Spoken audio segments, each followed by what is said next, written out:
রাতে প্ল্যানিং হলো আজ একটু ওই বাড়ি যাবো। এখন বাজে বিকেল 4টে আর আমি একটু মুখে ফেস প্যাক লাগিয়ে নিয়েছি, দেন রেডি হয়ে নিয়েছি। আর আমার রেডি দেখেই আকাশের মন খারাপ হয়ে গেছে, মানে কালো মেঘ ঘনিয়ে এসছে। মাম্মা ঘুমোচ্ছিল, ওকে কাঁচা ঘুম থেকে তুলেই আমি খাইয়ে রেডি করে দিয়েছি। আর ওকে খাওয়াতে গিয়ে আমার মাথা মোটামুটি পুরো ঘুরে গেছে।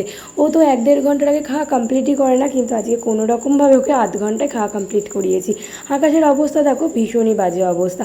মাম্মা এখানে মায়ের মূর্তি দেখে নমও করছে। এদিকে আমাদের ট্রেনও ঢুকে গেছে, আমরা কল্যাণী নেমেও গেছি। আর আজকে এত ট্রেনে ভিড় ছিল বলার মতন না, খুব কষ্ট হয়েছে আসতে। কল্যাণী থেকে আমরা একটা অটো রিজার্ভ করে নিয়েছিলাম। এখানে ফার্স্ট চলে এসেছিলাম মাসি বাড়ি, ভাই আর মাসির সাথে দেখা করতে, কারণ আমাদের বাড়ি যেতে গেলে মাসি বাড়ির ওপর থেকে যেতে হয়।